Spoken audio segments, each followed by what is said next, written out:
Graça e paz, amados. Quero nesta manhã ler aqui com vocês um trecho já bastante conhecido e de outras vezes mencionados, mas vamos verificar algumas outras óticas possíveis na leitura e na interpretação e na contextualização dessa passagem, amém? Se encontra aqui em Mateus capítulo 8, a partir do versículo 1. Quando ele desceu do monte, referindo-se a Jesus, quando ele desceu do monte, grandes multidões o seguiram. E eis que um leproso, tendo se aproximado, adorou de joelhos e clamou: Senhor, se é da tua vontade, podes purificar-me. Então Jesus, estendendo a mão, tocou-lhe, dizendo: Eu quero ser limpo. E no mesmo instante ele ficou purificado da lepra. Amém? Amados, como já falei, já citei essa passagem, já pudemos discorrer sobre este assunto em outra ocasião, em uma outra perspectiva. Eu quero, nesta manhã, dar ênfase a um outro aspecto que eu, sinceramente, não lembro de já ter explorado antes, tratado antes. Esse texto, esta passagem tão expressiva, tão interessante, em que Jesus Cristo cura um leproso, em que o puro, o homem puro Jesus Cristo toca no homem puro, naquele leproso, e o leproso é purificado. Nesta passagem tão rica, tão sensível, tão profunda, haja visto ser aquela pessoa, ser a lepra naquela sociedade, naquela circunstância, algo terrível, que deixava a pessoa, para além, lógico, da doença em si, da gravidade da doença, tinha uma condenação também social. Esta pessoa vivia à margem da sociedade, esta pessoa era uma impura. A lepra fazia com que a pessoa sequer pudesse conviver, pudesse participar da vida religiosa. As pessoas tinham que viver em cemitérios, viver em cavernas, elas andavam com um sino para que, ao avistar alguém, pudessem fazer um barulho, assim, avisando de que era um leproso, para que a distância pudesse ser mantida. Era algo, diria que para os dias de hoje, surreal, absurdo, difícil até mesmo de compreender. Tamanha era a condição humilhante, a condição de afastamento, de isolamento, de discriminação sofrida por um leproso. Certamente alguém que não tinha o privilégio de estar aprendendo da palavra de Deus, alguém que não tinha sequer, como já mencionei, a vantagem, o privilégio, o direito, para além da vida social, de exercer também a sua vida religiosa. Era por demais cruel, era por demais terrível a condição não só física, como social desta pessoa, do leproso. E é curioso nós estarmos, e essa é a ênfase que eu quero dar no dia de hoje, que justamente aqui, dentro desse contexto, aqui em Mateus capítulo 8, é que há esta menção, aqui a gente se depara com esta situação em que Cristo é abordado por este leproso, e o texto deixa claro, em especial nas versões mais antigas, que diz: eis que de repente, quer dizer, aquele homem, até por conta desses motivos já mencionados, da impossibilidade de viver em sociedade, este homem chega, aborda Jesus Cristo repentinamente. Ele estava escondido, ele se apresenta repentinamente e vem Jesus Cristo ciente de que ali estava sua única oportunidade, possibilidade de receber a cura. Este homem sabia que Jesus Cristo tinha um poder para curá-lo, mas não sabia do desejo, da vontade de Jesus em curá-lo. Ele acreditava: se tu quiseres, se tu podes curar-me. Ele sabia que ele acreditava que Jesus Cristo tinha poder para curá-lo, contudo não sabia da vontade do Senhor. Em outras vezes que abordei esse texto, foi justamente para falar desta questão, da ignorância daquele homem em relação a vontade de Deus, a vontade do Senhor Jesus Cristo, esta vontade que é sempre sim, sim, para aquele que tem fé, para aquele que crê, pois a vontade de Deus é que tenhamos saúde, pois Jesus Cristo se manifestou para desfazer as obras do diabo. Foi nessa perspectiva que já mencionei esse texto outrora. Mas hoje o que eu quero apontar aqui é o fato de que esse texto aparece dentro desse contexto. E qual é o contexto?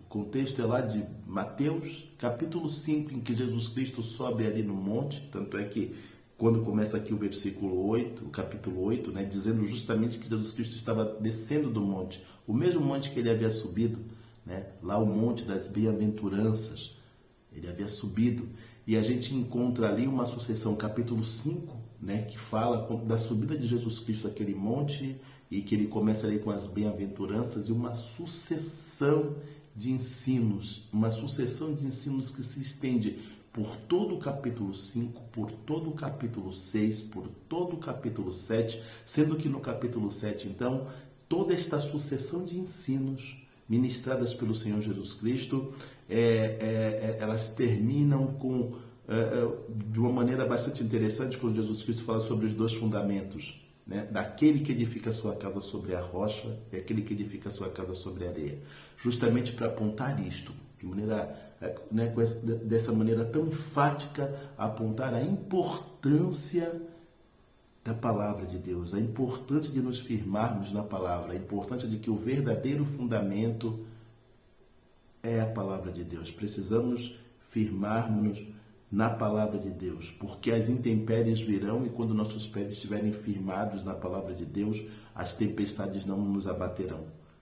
E aquele que anda alienado, aquele que ignora a palavra, ele constrói um castelo de areia. Na primeira ocasião, o seu castelo vai ruir. Depois de tantos ensinos, Jesus Cristo ele termina fazendo esta conclusão: o que firma a sua vida sobre a palavra está alicerçado na rocha, o que assim não faz é um castelo de areia a sua vida. E em seguida a gente encontra esta passagem, né, que consiste justamente, depois de tanto ensino, depois de tantos ensinos que aquelas pessoas receberam, sendo algo que eu também já usei esse texto para mencionar o quanto o ministério do Senhor Jesus Cristo na face desta terra, quando lemos mais detidamente esses 3 anos e meio de ministério do Senhor Jesus Cristo, podemos claramente perceber que o que ele mais faz na face desta terra durante o seu ministério é ensinar a palavra de Deus, dar ênfase, importância ao estudo, ao ensino da palavra de Deus. E a gente vê aqui no capítulo 8, logo após tantos ensinos, logo após esta consideração tão rica do verdadeiro fundamento, este homem, este leproso, alguém que não pôde participar, alguém que, por viver alijado daquela sociedade, por viver apartado, não pôde participar de todos esses ensinamentos, mas ele chega até Jesus Cristo inesperadamente, sorrateiramente, ele chega até Jesus Cristo e declara: Senhor, se tu quiseres, tu podes curar-me, eu não sei a tua vontade, né? Talvez por não ter tido ocasião de aprender, de ouvir, de estar certo de qual era a vontade do Senhor Jesus Cristo, mas sabia que ali estava o Messias, o Yeshua Mashiach, que ele tinha poder para curá-lo.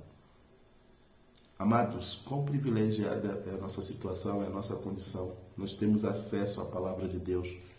Nós podemos meditar nesta palavra. Nós temos ainda a liberdade de acessar esta palavra, de conhecer o Cristo que cura, de conhecer a vontade do Senhor, de mergulhar nesta vontade, de nos fundamentarmos nesta palavra. E, contudo, quantas vezes não fazemos? Vivemos deliberadamente uma vida alijada da palavra de Deus como leproso. Ele, por uma impossibilidade, por todas as questões já mencionadas, e a gente deliberadamente ignoramos, não nos alimentamos da palavra. Vivemos apartados da palavra deliberadamente.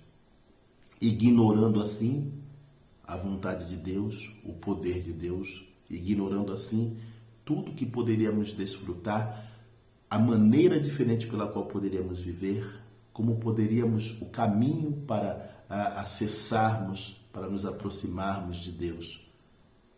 Ignoramos deliberadamente, pois a palavra está ao nosso alcance, pois ainda nos é possível acessar esta palavra. Contudo, nós a rejeitamos, pois inegavelmente vivemos um momento cristão em que se evidencia o quanto a palavra de Deus na vida de muitos crentes tem perdido a importância, a proeminência, o lugar de destaque que merece. O centro do nosso culto, a importância de meditarmos nesta palavra, de compartilharmos esta palavra, de nos alicerçarmos nesta palavra, de ruminarmos esta palavra. Temos vivido alijados desta palavra, temos vivido apartados desta palavra, temos ignorado esta palavra ao qual o Senhor tanto expôs, esta palavra que o Senhor tanto enfatizou a importância de conhecermos esta palavra. E eu quero hoje, então, somente trazer esse contexto e apontar este aspecto de que depois de tantos estudos ministrados pelo Senhor Jesus ali, né, já mencionei os capítulos 5, 6 e 7, as pessoas tiveram o privilégio. É justamente aquele homem ali embaixo, né, quando Jesus Cristo desce, é este homem que se aproxima do Senhor Jesus Cristo, ciente de que ele podia curá-lo, contudo sem saber a sua vontade. Justamente por não ter tanto contato assim com esta palavra, por sua vida social apartada, sua vida religiosa comprometida. Mas você, hoje, você que me ouve, pode e deve saber que a vontade de Deus está expressa na palavra dele. Portanto, se alimente desta palavra. Eis aqui o tempo aceitável, eis aqui e agora o dia da salvação. Busque da palavra de Deus. Esta palavra em especial é para você que é cristão. Busque a palavra de Deus. Queira mais da palavra de Deus. Mergulhe nesta palavra. Não viva alisado, não viva à parte, não viva apartado. Não cometa com você mesmo, né, este descuido, esta negligência. Se alimenta da palavra de Deus. Queira mais do Senhor. Esta é a palavra que cura. Esta é a palavra que transforma. Esta é a palavra que purifica. Dedique tempo à palavra de Deus. Dedique tempo para que você não apenas saiba que existe um Deus que cura, que tem poder para curar, mas também conheça a sua vontade. Deus quer se revelar para nós. Deus quer que nos acheguemos mais e mais a Ele, para que assim Ele possa se achegar a nós. Amém?